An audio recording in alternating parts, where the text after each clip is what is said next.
Veamos ahora algunas clasificaciones y definiciones acerca del abdomen agudo. Como definición podemos decir que el abdomen agudo es un síndrome de múltiples causas. Está caracterizado por dolor abdominal intenso y compromiso general del paciente. Algunas definiciones incluyen también el tiempo de evolución no mayor de una semana. Sin embargo, hay patologías de abdomen agudo que pueden recidivar o que son progresivas. No siempre se tiene en cuenta este tiempo. Generalmente está asociado a manifestaciones de compromiso peritoneal que hace considerar la posibilidad de una acción terapéutica urgente por existir un riesgo inminente para la vida del paciente. Las causas del abdomen agudo se pueden dividir en causas médicas y causas quirúrgicas. Para poder entender un poco acerca de el desarrollo del dolor abdominal en el abdomen agudo, debemos de tener en cuenta parte de la anatomía del desarrollo del intestino primitivo. Se conoce que luego de la tercera semana de gestación, el intestino primitivo se divide en un intestino medio, anterior y posterior.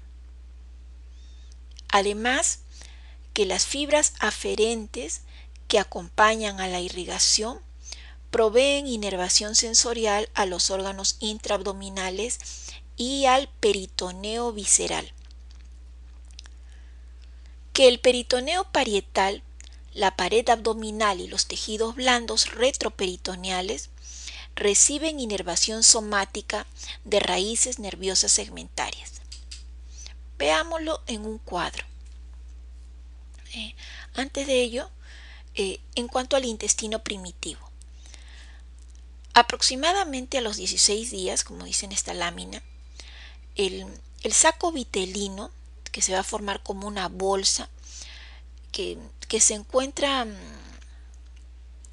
adherido a parte de la placa neural, se va a invaginar, como que esta bolsa va a comprimir la cavidad amniótica, como que se va a introducir dentro de la cavidad amniótica, de tal forma que la bolsa quede unido por un intestino medio, aproximadamente a los 18 días. De manera que vemos que el saco vitelino, conforme se va introduciendo a la cavidad amniótica y cerca a la placa neural, se introduce y forma una unión a nivel de un intestino medio. Y que además va a haber una porción anterior a través de una porta intestinal anterior y una porción posterior a través de una porta intestinal posterior. Que aproximadamente a los 22 días ya va a estar formado un intestino anterior, intestino medio y un intestino posterior. A nivel del intestino anterior vamos a tener las yemas del hígado, el pulmón, la faringe y la tiroides. Ya casi al finalizar el primer mes están bien formados intestino medio, intestino posterior e intestino anterior. Este es el cuadro al que me hice referencia. La inervación aferente va a acompañar a la irrigación de cada órgano. Ya habíamos dicho que casi de la tercera a la cuarta semana de gestación, el intestino primitivo va a estar dividido en intestino medio, intestino anterior y intestino posterior. Y que cada parte de este intestino primitivo va a dar origen a una víscera. En el intestino anterior se va a formar desde la faringe, esófago, estómago, duodeno hasta su tercera porción. Y que esta zona, que es el estómago y duodeno, va a estar irrigado por el tronco celíaco. El tronco celíaco va a estar acompañado de inervación aferente. La irritación de esta inervación va a provocar dolor localizado a nivel epigástrico. En cuanto al intestino medio, las vísceras formadas van a ser el duodeno a partir de su cuarta porción hasta la mitad proximal del colon transverso, irrigado por la arteria mesentérica superior, acompañado de inervación aferente, cuya irritación producirá dolor periumbilical,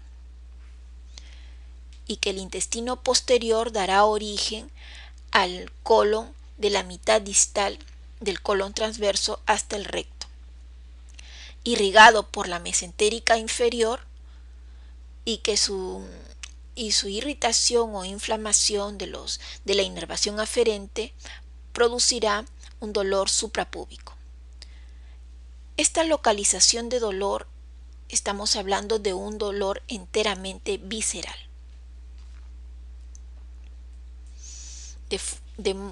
De forma que podemos estudiar los tipos de dolor en un abdomen agudo. Tenemos que los tipos de dolor abdominal pueden ser visceral, somático o referido.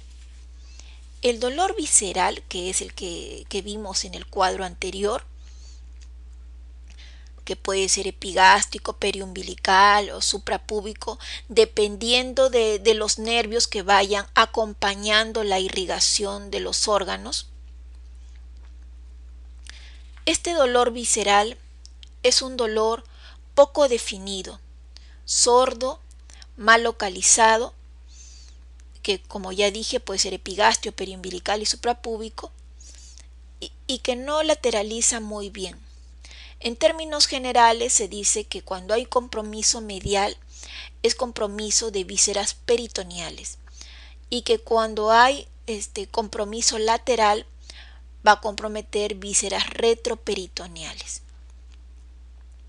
Existe otro tipo de dolor que es el dolor somático. Este dolor es agudo, intenso y localiza. Se va a ubicar en relación a la víscera que se encuentra afectada, se va a grabar al movimiento y generalmente se va a acompañar de contractura muscular. Este dolor sigue el trayecto de fibras cerebroespinales desde D6 a L1.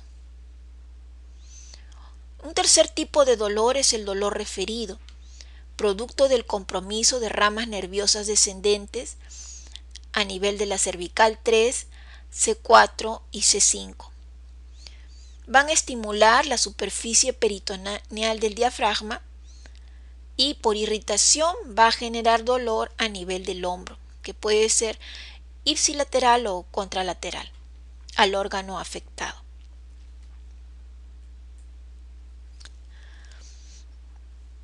Antes de ver la etiología del dolor abdominal, quiero hacer un pequeño ejemplo acerca de los tipos de dolor. Tenemos, por ejemplo, en el caso de un abdomen agudo por apendicitis.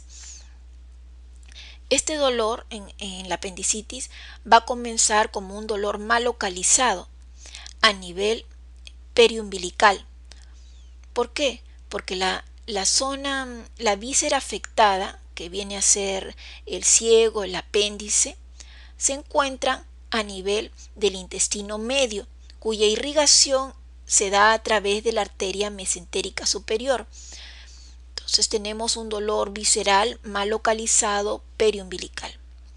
Conforme pasan las horas, el dolor ya no va a ser solo visceral, sino que va a comprometer el peritoneo parietal, de tal forma que se va a convertir en un dolor somático que localiza. Entonces, conforme pasan las horas en una apendicitis, lo que vamos a tener es un dolor localizado a nivel de la fosa ilíaca derecha. De esa manera se explica cómo es que se produce el dolor en este cuadro de apendicitis, que inicia como un dolor visceral y que se continúa en el transcurso de las horas como un dolor somático localizado a nivel del apéndice en la fosa ilíaca derecha. Ejemplo del dolor referido lo tenemos en cuadros como por ejemplo de la colecistitis aguda. En la colecistitis aguda va a haber irritación a nivel del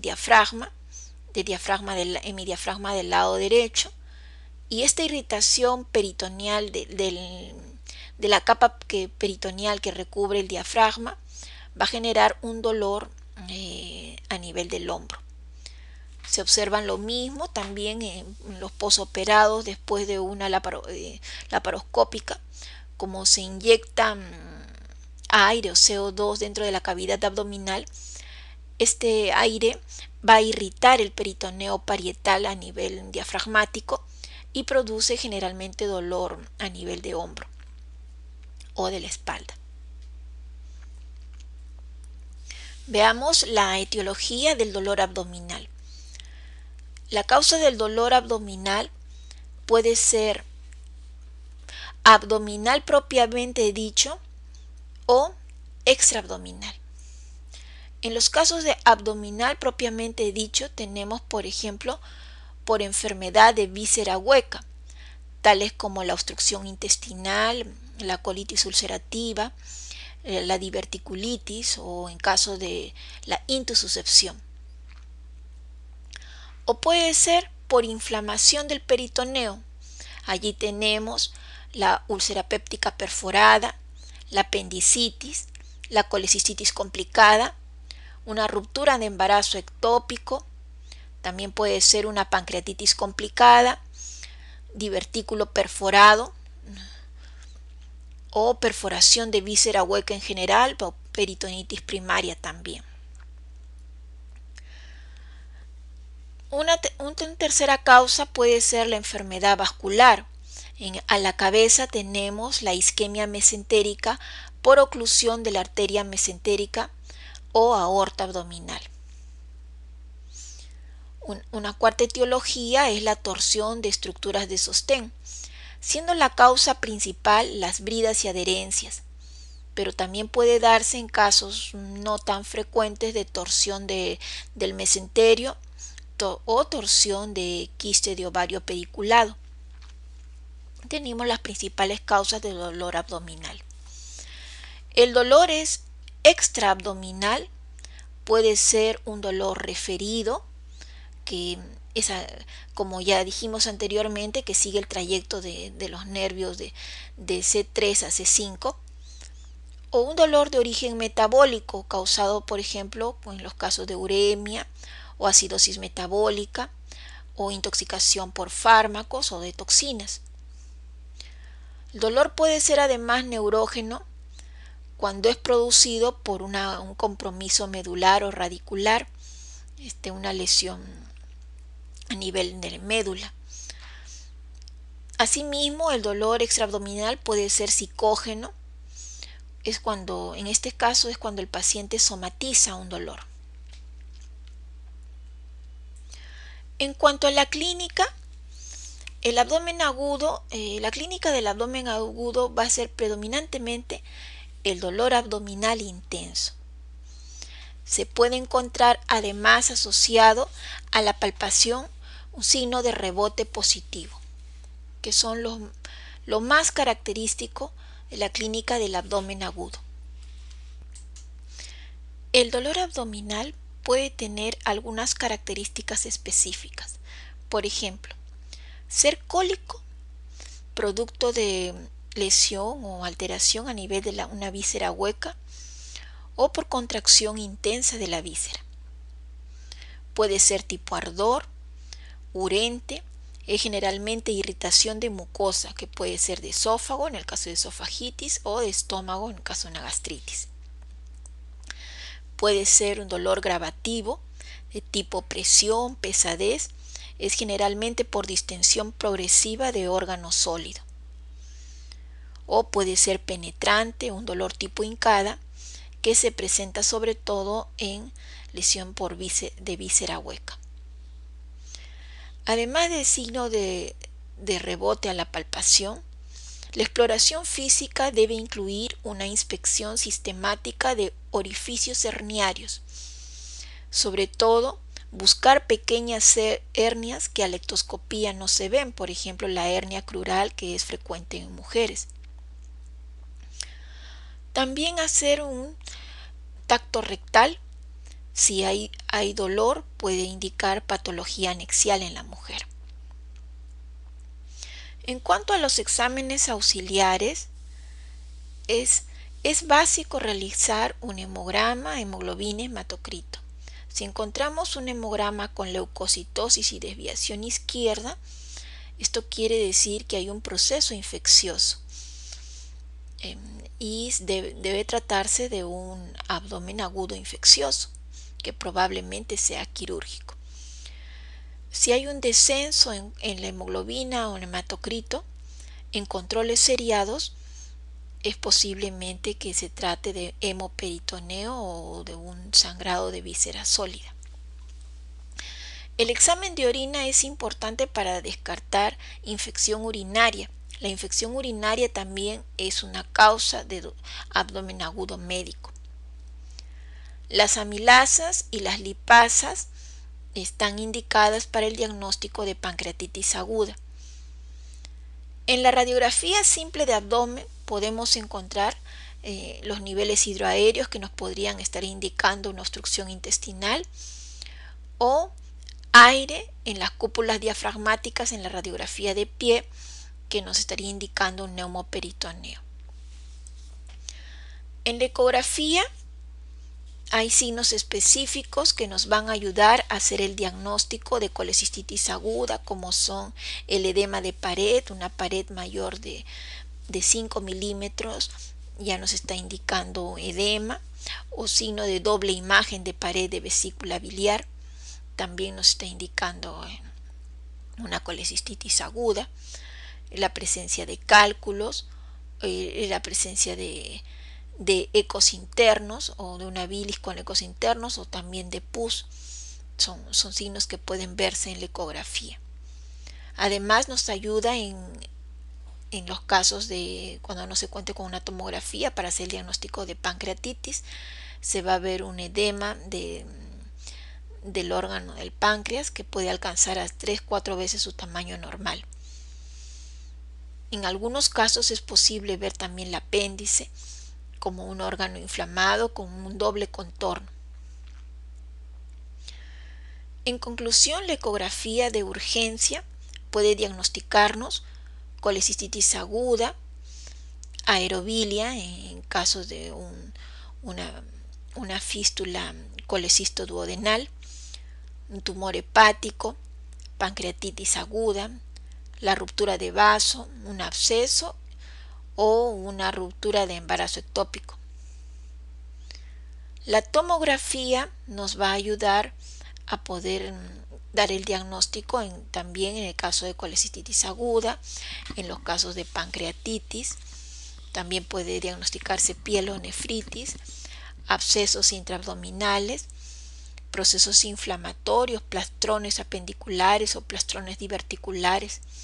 Asimismo, la apendicitis, que se va a ver con un cuadro inflamatorio en fosa ilíaca derecha, diverticulitis, también es muy útil en los casos de trauma abdominal cerrado. Se puede observar el hemoperitoneo o colecciones en los espacios de Morrison o laceración hepática o esplénica. Y en lesiones traumáticas de vaso.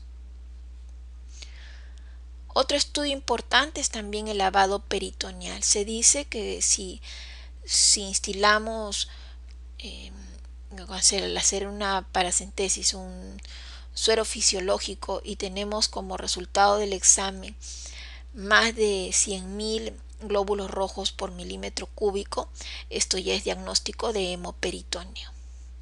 Y finalmente, si después de todos estos exámenes tenemos alguna duda diagnóstica, también se puede realizar una laparoscopía para obtener el diagnóstico del abdomen agudo. En cuanto a su clasificación, podemos distinguir que el abdomen agudo es de 4 tipos: inflamatorio, hemorrágico, obstructivo o traumático. En el caso de inflamatorio o infeccioso, o también son los casos de la peritonitis, es producido por las 3 causas más frecuentes: apendicitis, colecistitis y diverticulitis. Los abdómenes agudos hemorrágicos los vamos a tener en casos de trauma abdominal, embarazo ectópico, caso de ruptura espontánea de hígado, en general, en realidad es la ruptura espontánea de tumor hepático. O puede ser por ruptura de aneurisma de aorta. Obstructivo, en los casos de obstrucción intestinal por bridas y adherencias, vólvulos, a la cabeza el vólvulo del sigmoides, o en cáncer de colon también.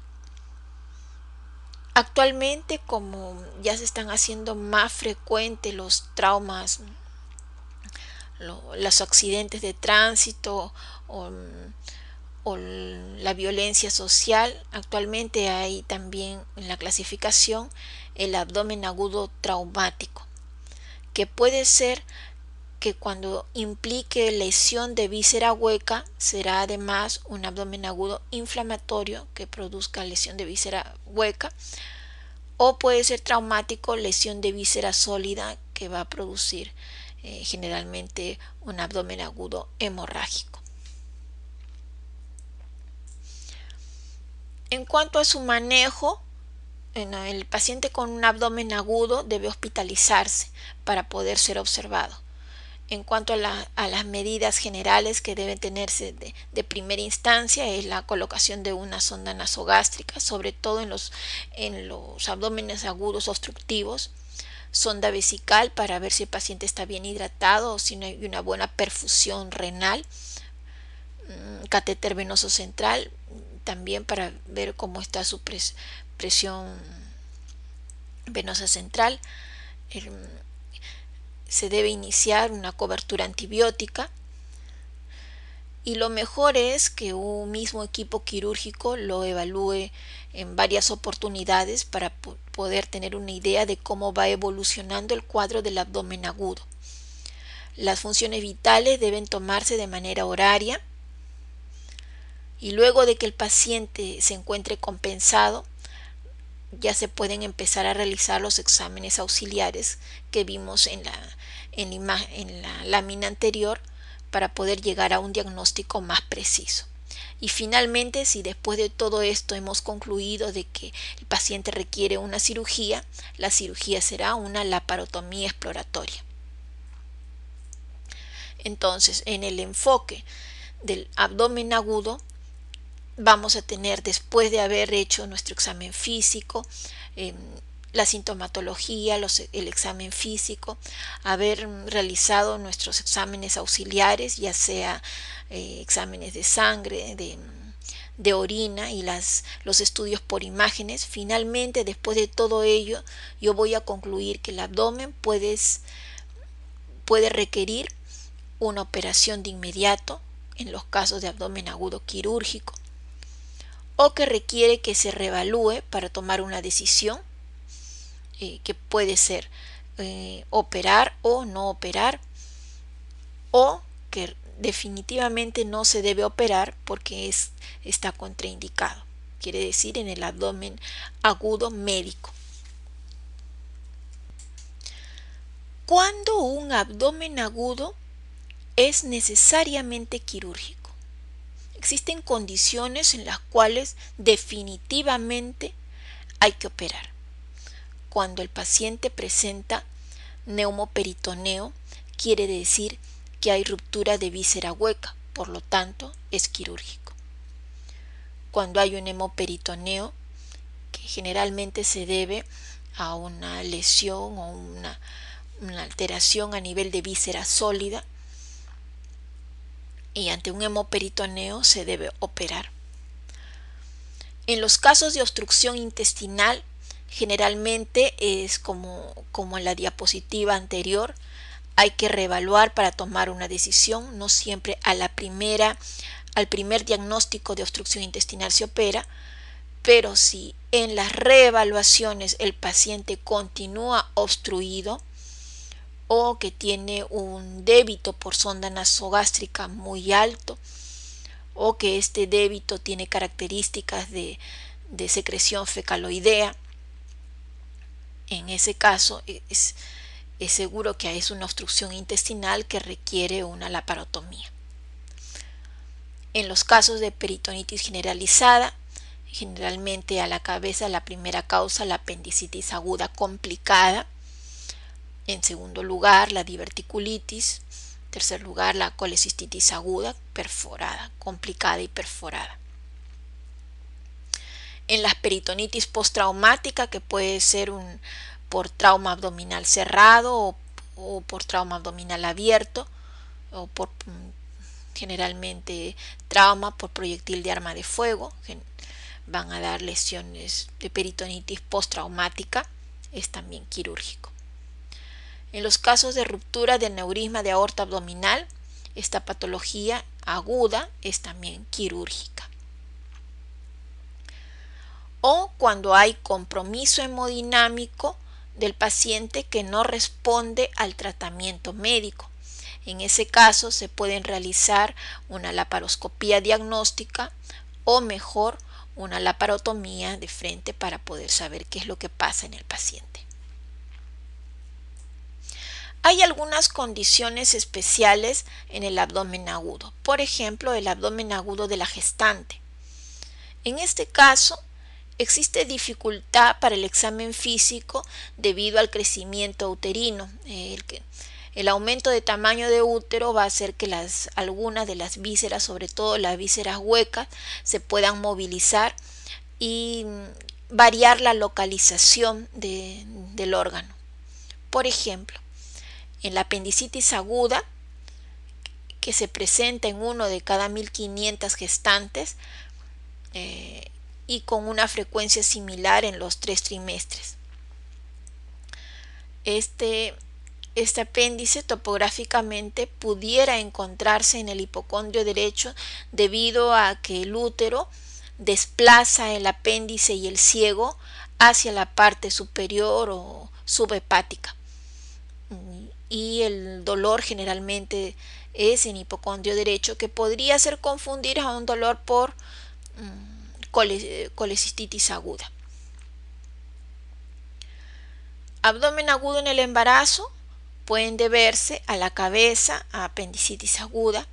Sin embargo, también podría presentarse una colecistitis aguda, sobre todo si se presenta una colecistitis aguda, esta hay que tratarla de llevarla al segundo trimestre, que es el mejor trimestre para operar a una gestante. De preferencia, enfriar el cuadro y no operar. Pero si continúa la sintomatología, si se debe operar, lo mejor será que se opere en el segundo trimestre. Las pancreatitis agudas también puede presentarse y producir abdomen agudo en el embarazo, una úlcera perforada, también una ruptura espontánea de hígado, sobre todo en los casos de preeclampsia severa o eclampsia. El hígado puede estallar en ruptura espontánea. En los casos de ruptura uterina, que generalmente se presenta en el tercer trimestre, o en el caso también puede producirse una torsión de ovario. Otra condición específica que debemos tener en cuenta es el abdomen agudo en pacientes con síndrome de inmunodeficiencia adquirida o pacientes que tengan inmunosupresión. En los inmunosuprimidos es frecuente la infección por citomegalovirus.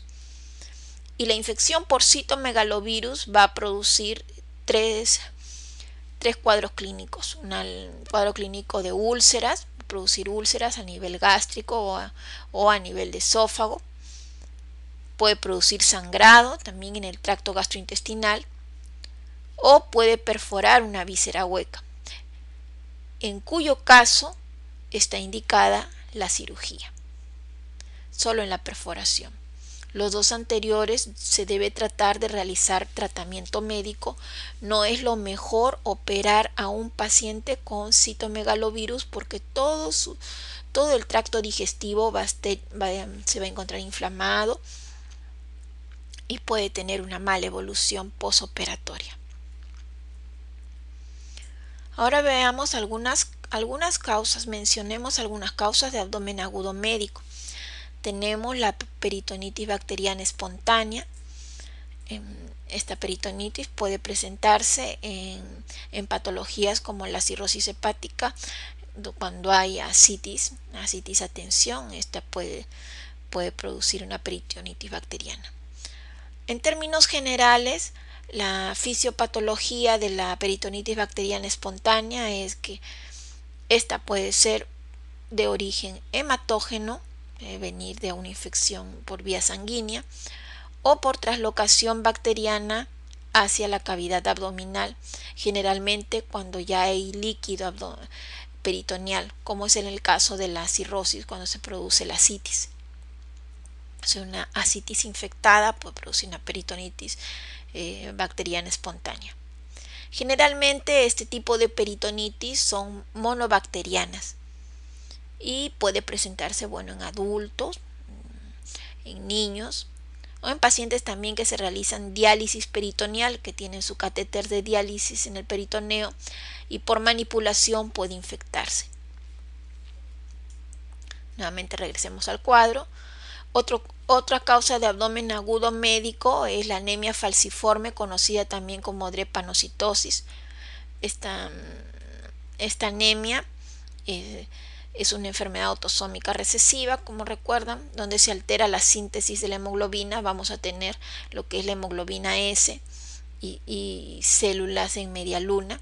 Es bastante frecuente en la raza negra, sobre todo en pacientes del África, donde se encuentra alrededor de 40 a 60% de la población, de prevalencia en la población. El dolor abdominal va a ser causado ya sea por un infarto esplénico o por una isquemia mesentérica. Además, la hemólisis crónica puede producir secundariamente litiasis vesicular. La gastroenterocolitis también es otra causa de dolor abdominal y puede simular un cuadro de abdomen agudo médico. Pacientes que están constantemente con antibióticos, que están recibiendo por largo tiempo antibióticos, pueden desarrollar un cuadro de colitis pseudomembranosa, que es causada por el germen Clostridium difficile. O sea, la colitis pseudomembranosa es causada por el Clostridium difficile, gracias a que se ha barrido el resto de la flora intestinal por los antibióticos que el paciente ha recibido. Otra causa es el saturnismo o también intoxicación por plomo. Este saturnismo generalmente se presenta en niños cuando utilizan juguetes que contienen sales de plomo. Se va a producir un dolor abdominal intenso, recurrente, muy agudo. Esto es generalmente en niños. La porfiria aguda también es otra causa de abdomen agudo médico. Esta es una enfermedad hereditaria de transmisión autosómica dominante y que es más frecuente en la mujer joven. En esto se produce un déficit enzimático en la cual se va a acumular las porfirias, que son las porfirinas, que son precursores del grupo M. Al acumularse las porfirinas, estas van a aumentar en sangre y en orina y van a producir crisis dolorosas abdominales y lumbares muy intensas y recurrentes, que se asocian a compromiso neurológico como confusión e irritabilidad. Otras causas de abdomen agudo médico son la fiebre mediterránea familiar, también llamada enfermedad periódica recidivante. Es una enfermedad hereditaria de transmisión autosómica recesiva ligada a mutación de un gen situado en el cromosoma 16. Es frecuente en judíos y armenios. Se va a caracterizar por crisis dolorosas abdominales muy intensas, difusas, que duran algunas horas, con fiebre y líquido peritoneal.